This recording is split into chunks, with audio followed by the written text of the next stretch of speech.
welcome back. This is Shuffle on the pickup, and yeah, we'll get straight into it. How are you guys doing?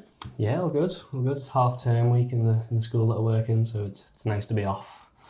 Not that I'm getting a lie in with the baby, but it's nice to be off during the day. Yeah. How are you, Mark? Good, yeah. Feeling a bit under the weather. I've not got COVID, but got a bit of a sniffle. But yeah, it's sort of going around at the moment, isn't it? And, Yeah. But yeah, I didn't want to sort of stop myself from doing things this time round because, yeah, tested negative. So Yeah. As long as you tested negative, it's fine, isn't it? You know. You good? Yeah, I'm fine. Yeah. It's just been manic busy at the moment, isn't it? We're really trying to cram in as many podcasts as possible in the small amount of time that we've got available. But yeah. First track, who wants to go first? What have you had on shuffle for the past couple of weeks? Well, I mentioned the first with their debut single in the first episode, and it's Wet Leg, and their second song out now called Wet Dream, running with a wet theme. Yeah. But it is quite the tune. It ticks all my boxes. It's got catchy little claps and whatnot. Should we have a listen to it? Yep. Let's have a listen to Wet Dream by Wet Leg.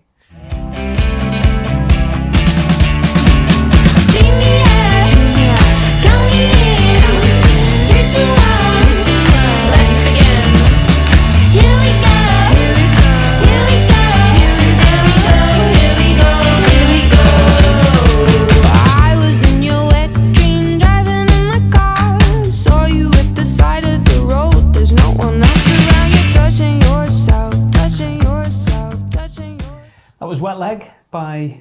No, Wet Dream by Wet Leg. Easy mistake. Easy mistake, yeah.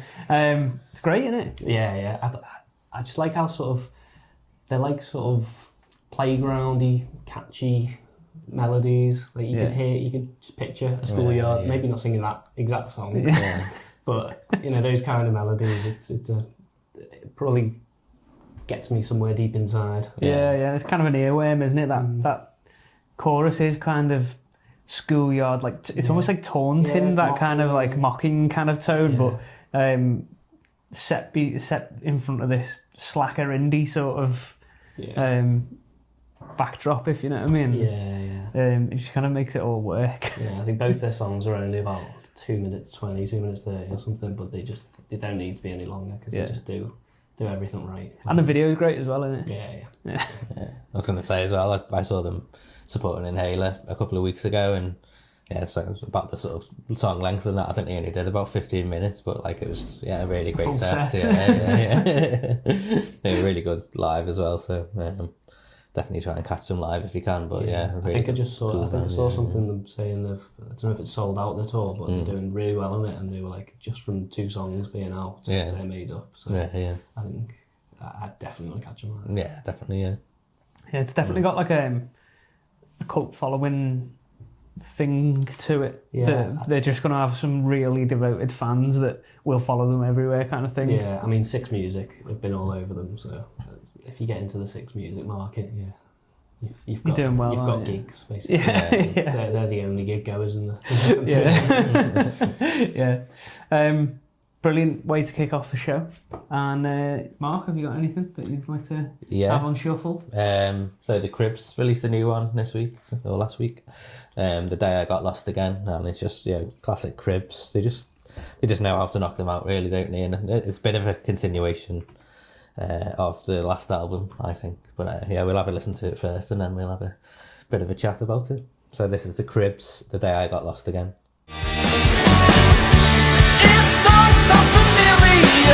Except the road back there. Guess that was my intent. Day I got lost again. And you can find me if you wanted to, but I drive you back around the bend. We'll camp or a dead end. The day I got lost again. That was the Cribs with The Day I Got Lost Again, and it's just fantastic. I love this band with all of my heart. Yeah, they're definitely our favourite, really, aren't they? Collective favourite. This song I love because it just spans keys and it just changes Like they're just not bothered. It's almost like they wrote the melody and then they just put the chords to the melody rather than the other way around, if that makes sense. It's just so them. Yeah. It breaks a load of conventions. It's got great choruses.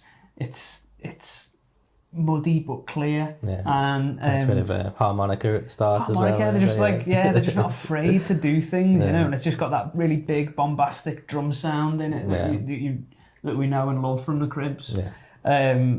And great guitar solo. What more do you want? No, not enough people do solos these days. The art of a good guitar solo seems to have been lost.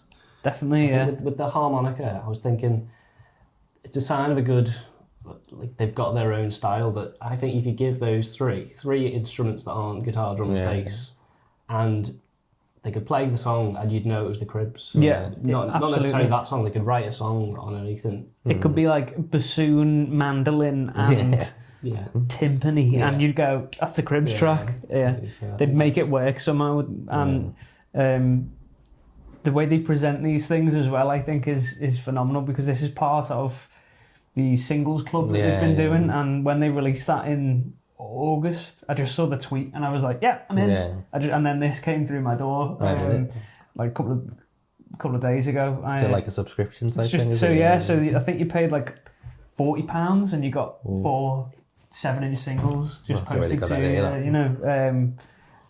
and it's just amazing, because I've had the first one came out a couple of weeks ago, and then this one, and you don't really, because of how vinyl is at the moment, you don't really know when. That's the thing that's that's the thing that's dictating the release schedule. Right, okay.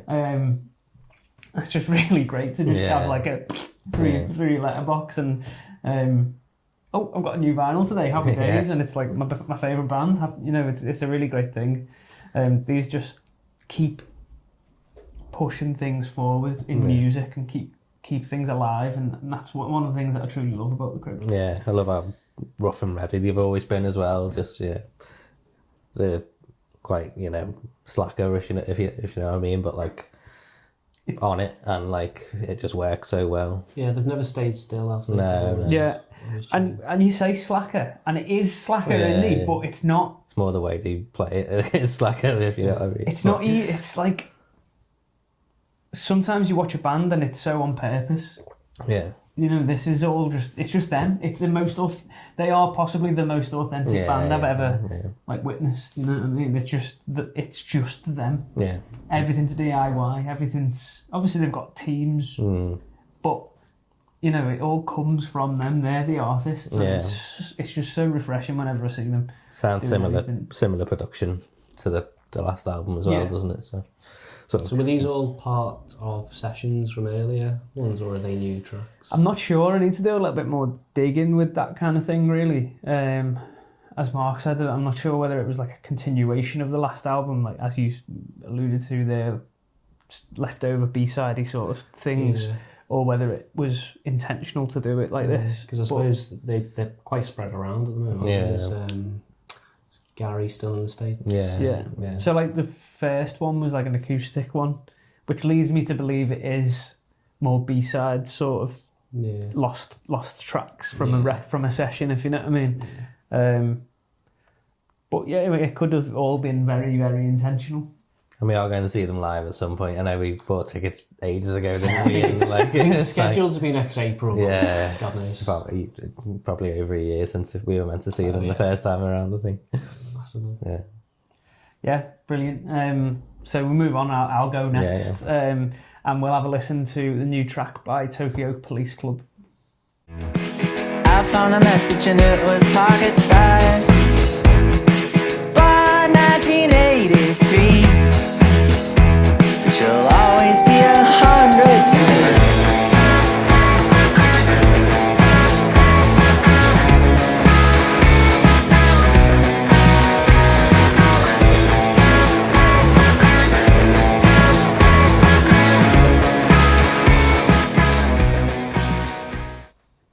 That was Top 5 by Tokyo Police Club, and it's not a brand new track, it's a new release, but it's from like 10 years ago or whatever. Another lost song. And apparently people have been begging them to to put this out, and it's brilliant. I just really like this band. They're a band that I can carry on listening to, and I always hear new things. I always hear like things that they've almost hidden a little bit, and sounds and textures and stuff. So I loved this when it came out. You always want to hear stuff, early stuff of a band you love. It's like, it's a nice... Yeah, I love the vocal on that. I love the sort of, it's a bit of like a tubey kind of distortion to it. Yeah. Quite gritty. I like that kind of. I think like the Strokes sort of obviously took it to another level, but I like that just sort of slight crunch to it. I was saying it's quite like Indoor Pets vocal style. Yeah. And like his lyrics are just so honest and vulnerable and out there, if you know what I mean. I just love that, how accessible all the music is because of that. Nice pace to the track as well, isn't it? Like, yeah, and it's a sort of Strokesy in a way. They have ones around that range, don't they? Which it's not rushing albums anywhere. and stuff. Yeah. And I love how it just like really opens up at the end, and then you get that like big tremolo guitar, big reverby sort of finish to it. And there's a tiny little bit just before that big bit when it's just drums and vocals, and you just hear the compression getting cranked up on the drums, and it's a really geeky kind of production thing that I can hear, but it's such a good technique of like telling the listener that something big's gonna come. Yeah, and it's like that cranking of you can just hear this effect on the drums, making it sound like it's about to blow your ears off, and then it comes in with the band. It's such a great payoff. It sounds like it's a fan favourite, that, so it must be like a fan favourite live, and cause you were saying that the fans have been asking them to put it out. Yeah, and me and you had tickets to go and watch them in Manchester. It should have been September and just gone, but obviously other things were dictating the way of the universe. But hopefully in the coming year or so that we will get to see them, and they're just a band that I've wanted to see for so long, but just never had the chance to, But yeah, next track, Andy. What have you had on shuffle? The Overload by Yard Act. Let's jump straight into it. And that's bleak. And that's bleak. The overload of discontent, the constant burden of making sense. It won't relent, it won't repent. How to remain in dissonance. The overload of discontent, the constant burden of making sense. It won't relent, it won't repent. How to remain in dissonance. That was Yard Act with The Overload. Really cool, different sort of thing in it. Yeah, it's one of those where I think they came to me at the right time. I think if I'd come across them a couple of years ago, I'd have thought, what is this nonsense? But if you delve into the lyrics, they're very sort of self-aware, they're very, very on it, and just very northern. I mean, there's that part in that one that you're talking about like advice they may have had about getting rid of the singer, and he's the one that's singing it. How many layers, it's so meta, isn't it? Yeah. But no, I just love the energy of it, and again, they're another one they're playing live, and hopefully playing live in February, I think, in Liverpool. So I definitely want to get tickets for that. You were saying that they were at Future Yard. Yeah, in Birkenhead recently, I think, over the summer. But yeah, it's a really cool track. It's sort of Cabbage vibes. That's political northern. Yeah, I was thinking that as gritty, well. punky type stuff, isn't it? Yeah, kind of like Sports got team. like a bit of a. The music has like a bit of a pulp sort of like late 90s, early 2000s thing to it. And then you put like the spoken word on top, and they've got choruses as well. Yeah. That one really sticks in your head. I think the kind of, it's easy for. I always feel like if you make a chorus easy for a group of lads to sing along to, you've done a really good job. And exactly, but these choruses that they're making are kind of like, you can picture that. Yeah, definitely. It's really good. I really enjoyed that. And they're a band that I'd never really listened to or heard before. They've got 3 or 4 really good singles. I will be listening. Mark, anything else on shuffle for you? Yeah, so my next track is called Up All Night, and it's by the Ramona Flowers, featuring Nile Rodgers, Bristol Quartet, with their new single. We'll check it out. Can't be without you. What am I gonna do when you're not here to talk to? What am I gonna say? You keep me up all night. Now my heart beats out of time. Nothing makes me feel this way but you. Where to draw the line? You keep me up all night. Now my heart beats out of time. Nothing makes me feel this way but you. This is the last time. This is the last. That was Ramona Flowers with Up All Night featuring Nile Rodgers, and it's got Nile Rodgers' stamp Oh, yeah. right You know on what it, you're hasn't getting it? when, as soon as you see his name on it. Yeah, really, really cool though. Dead funky, catchy, just positive pop song, innit? Yeah, nice poppy voice as well. I like. Yeah, and you were saying it reminds you of Yeah. someone, but you can't quite put your finger on who it is. It's a bit of hockey. Yeah. Hockey might be there. Hockey mixed with like Orson, that type of Yeah, thing. but really great pop chorus. It's Yeah, like yeah. it I like the sticks in your strings. head. Yeah. And, And I've only been around for a while. This is the first I've heard of them. I saw that it was like 2012 they got together. Don't know how they managed to bag Nile Rodgers, but he seems to be doing quite a few things at the moment, doesn't in he? England, yeah. Producing the new Zootons Zootons album, record, doesn't he? yeah. So which would be interesting to hear. Good band name too. Yeah.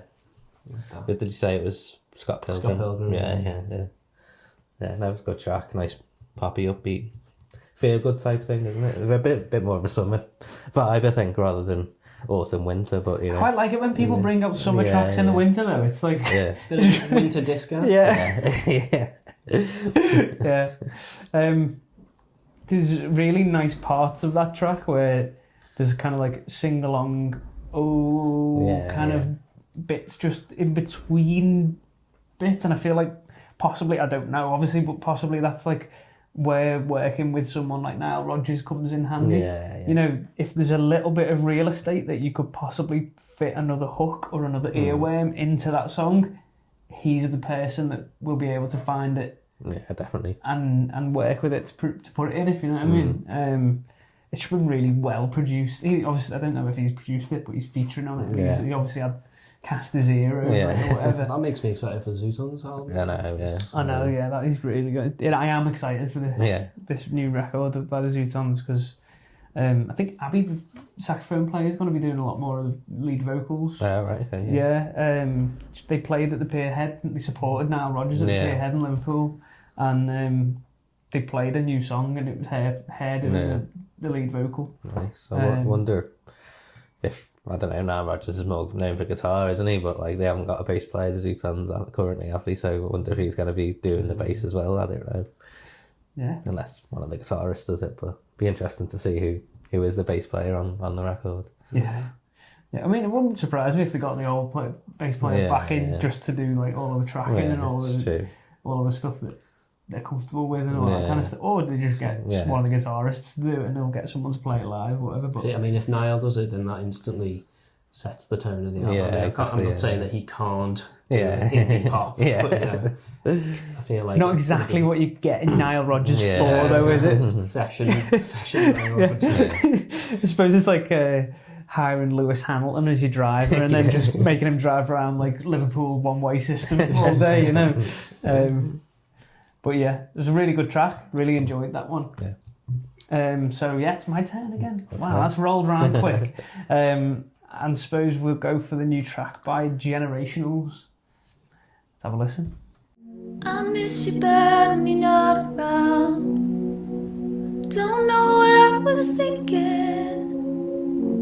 You're still the only one who could hold it down.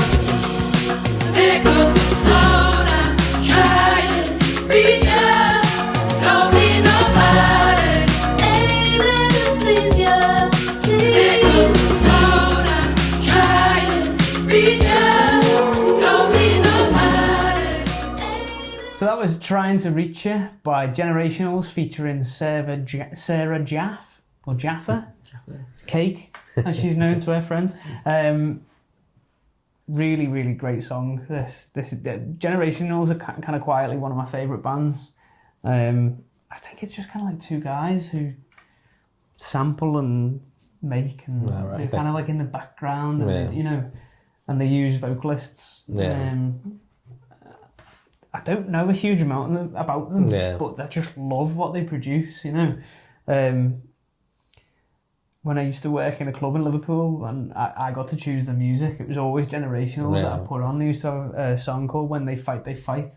And it was just such a good, like, way of getting everyone in the right mood. It's kind of like a little bit soul-y, but also a little bit indie and all this kind of stuff. It's really organic, and that's what I like about this tune. It's obviously a lot more digital based synths and drum machines and all that kind of stuff, but it's still really authentic. Yeah. And it's just got a banging chorus. Yeah. I love how sort of fractured it is. Yeah. But it, like the interplay between them, like between the synths and the drums. Like Yeah. there's a lot of blank space. I think the theme of this whole track is negative space. Yeah. With the title like Trying to Reach You, I suppose it's they're highlighting space, aren't they? And that negative space, which kind of works on loads of different levels, doesn't it? Yeah, I love it. It's quite Haimey, isn't it? It is, reminds me yeah. of Haim, the vocals and sort of the drums as well, I suppose. That kind of like that 80s tom thing, yeah. With elements of like James Blake, maybe, like Yeah, definitely vocal that. effects that and all that. and I suppose in the keys, the James Blake sort of the way they fill space in a Yeah, certain way. yeah. James Blake's really good at that, like negative space sort of thing. And this for me is just a really, really great track. Yeah. I've had it not just on shuffle but on repeat since it came Yeah. out the other week. And yeah, I love this. So I suppose the next thing would be, is there any special mentions? Anything that we didn't quite get round to really playing on the episode and going through, but you have had it on shuffle for the past? I've had a bit of Willie J. Healy's album on recently because I went to see him a couple of weeks ago. He was really good. Trudy and the Romance Supporters, another great. Oh, brilliant! band. Yeah. Other than him, that new Unknown Mortal Orchestra track, That Life, it's a great song. It's got great vibes to it. And there's one which I kind of want to get you guys to have a listen. It's a bit, it's not very me.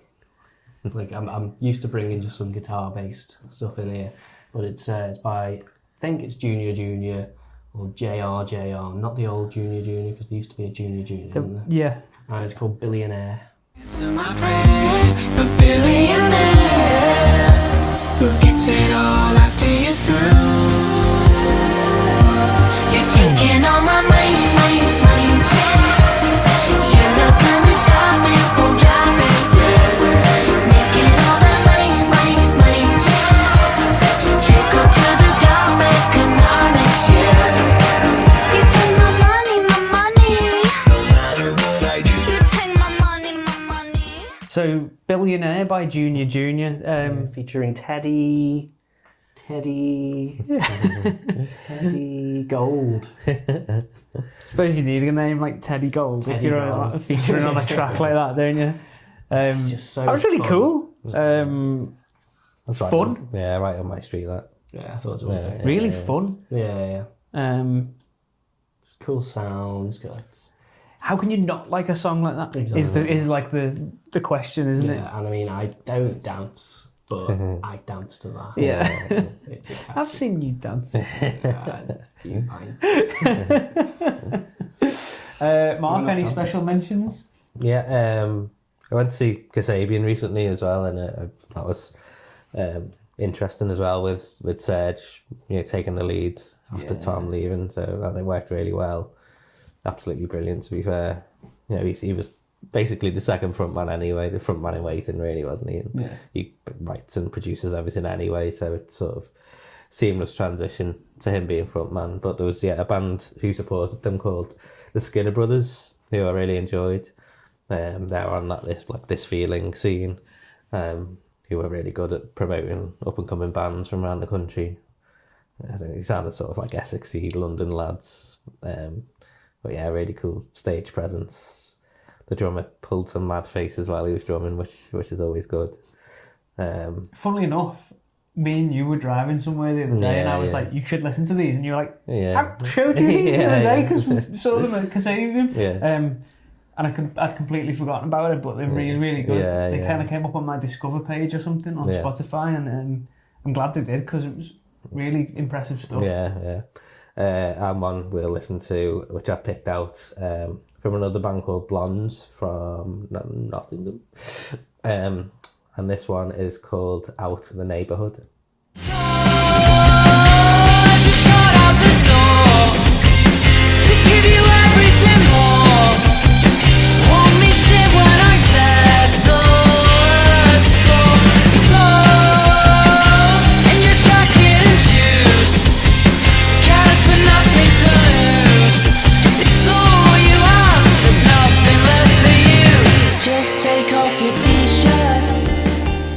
Out the Neighbourhood by Blondes there, with a really interesting sound. Yeah, I really like that. It's produced by Rich Turvey as well, who's obviously produced like Blossoms and loads of that sort of pretty much Bill everyone at the Adams, moment. yeah. Adams, yeah. So, I'm sure they're onto a bit of a winner with that production team. Yeah, very, very good. That Yeah. It's cool. It's Yeah, really, it's yeah. like out of everything we've listened to tonight, I think it's probably the coolest. Yeah. Kind of exists on its own over there in Yeah. the corner, and with a leather jacket on and Yeah. just being cool. It's a bit two-doory. A Yeah. little bit, yeah. The sort of augmented chords of it. Yeah. So when it first started, I thought, wow, this is really razor-lighty. Yeah. And then that went away, and all I could think was Rooney. Do you remember Rooney? Yeah. It's got such a kind of LA, Yeah. West Coast, West Coast indie, American indie sort of Yeah, sound. yeah. I think. I don't know whether it comes from the drums. The drums, because a lot of it's on the ride and it has that kind of like really galloping thing to it. Yeah. It's really cool. Yeah. Similar to that Spin as well that we saw at Sound City, I little think. bit, A bit yeah. similar sort of like non-Scouse version of them. Yeah. I would say for me as well, one that we haven't mentioned yet would be Wombats' new song. Oh yeah. I forget the name of it now, but it'll come up now. I always think in extremes. I should be thinking moonbeams. I should be pulling you close to me and not explaining why. I am ready for the high.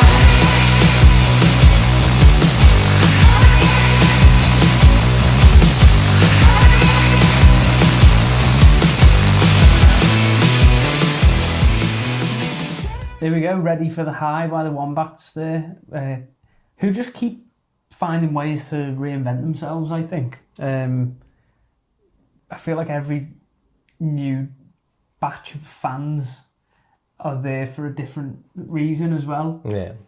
They're just brilliant, I think. Yeah, one of the only bands from that era who's managed to last the distance, really. The longevity. And not just because they're relying on the strength of their earlier stuff. It's like it's almost getting better as they're going on. Whereas the likes of there are bands that like the Fratellis or Pigeon Detectives, whatever, who're still going, but they're basically selling tickets for gigs because of They've never reached the highs Chelsea that they Dagger and did. stuff. No, I love that. I like a song where the drums keep trying to catch me out. Kind of thing where like I've got to listen to it a few times to be able to drum along. And I think Dan and Todd there are really. The rhythm section's outrageous, isn't it? Yeah. And it sounds like a really simple pop song when there's a lot going on there. There's a lot behind what you instantly hear. Yeah. It's complex. There's enough, but the thing that I love about it is the tone. They just nailed not like guitar tone or anything like that. I mean like the tone of the overall track. It's heavy. It's rocky. It dovetails with like this thing that's happening with young people now, where they're wearing baggiest stuff and that like early 90s grunge sort of vibes coming back, but it's still unapologetically a pop song. Yeah. Like it just goes to a big clap instead of a snare in the chorus, and like there's no cymbal. Yeah. It just goes pop straight away in the chorus, and his vocals are all high in that falsetto in the verse. This is so clever. Yeah. It's all been thought about, and it's everything so it's got so much intent behind it. Yeah. But it's still authentically a Wombat song. It just ticks so many boxes for me. Yeah, I think the Wombats are so good at like being complex. Obviously, they're all music students, former music students, and it's almost like they're a pop band by people who don't like pop, like they're metalheads almost, like which I think Todd maybe is a little bit, isn't he? Like sort of metal music and that, and they all probably like heavier type stuff or more complex stuff, but they're coming together to make these pop songs, so it's like complex pop. If you listen to like Dan and Todd's little project on its own, the Sunship Balloon, that is quite psychedelic, and it's got a lot of complexity to it, hasn't it? And it's kind of like the Wombats but on acid, which is great, by the way. I love Sunship Balloon. But I'm so excited for the rest of this new record. I was going to say, is this all leading to an album? And I think it's out in January, from what I've heard. Except for tickets for they're playing this year, aren't they? Yeah. Mackford Hall, So that is just a really, really wonderful track for me. But if that's everything, have we covered everything? Yeah, I think so. We've covered everything. Thanks so much if you got all the way to the end. If you did get all the way to the end, consider liking, subscribing, reviewing, giving us stars. Leave a TripAdvisor review. Leave any kind of comment, even if it's we think this was rubbish. Because it's something that we can work from, and we're only going to get better, aren't we? Tell us why you think. Constructive criticism is the one. But thank you very, very much. As I said before, my name is Paul, this is Mark, this is Andy, and this has been Shuffle.